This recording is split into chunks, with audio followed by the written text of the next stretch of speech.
The Battle of Jiksan was a battle fought on September 7, 1597, as part of the Imjin War, fought by Ming forces against the Japanese invaders. It was the turning point on land for the Second Imjin War, as the Japanese had just overrun much of southern Korea, topped off by the Siege of Namwon.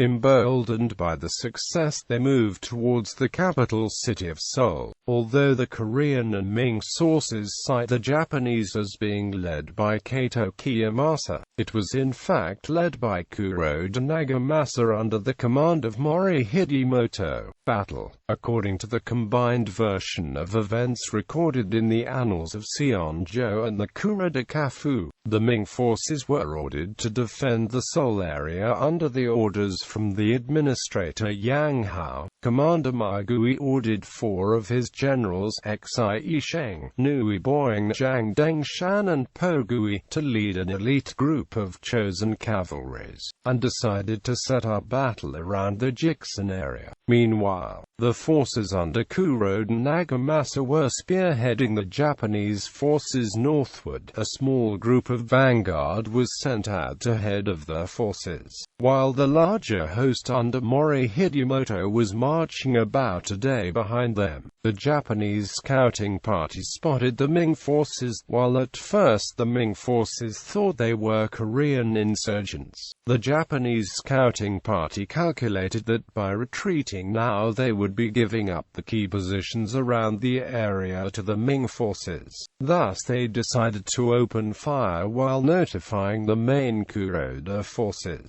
The Ming forces launched a charge on the Japanese forces and were able to beat back the relatively small scouting party without much trouble. Kuroda Nagamasa ordered one of his generals, Goto Mototsugu, to relieve the scouting party. The main Kuroda forces reached the area by around sunset and the two sides set up for a showdown on the next day. The Ming then received a reinforcement of 2,000 cavalry under by side during the night. On the next day the two sides clashed again. From the Ming sources it appeared that they were able to outflank the Japanese forces with their superior mobility and eventually forced the Japanese to pull back. Although the Ming forces did not give chase, the Japanese forces under Kuroda Nagamasa fell back and met up with the main host led by Mori Hidemoto. Upon seeing the large host approaching the area, the Ming forces retreated further back towards Seoul again. The Japanese army entered the Jiksan area but was unable to push further, and not long after decided to abandon the campaign and retreated back south. Aftermath and implication. This battle marked the high water mark of the Japanese army in the second invasion, as Jiksan was as far as they got and their only real chance to threaten Seoul. Soon after this battle, the latest exploits of Yi Sun-sin in the Battle of Myeongyang turned the tide against the Japanese again, and they remained on the defensive for the remainder of the war.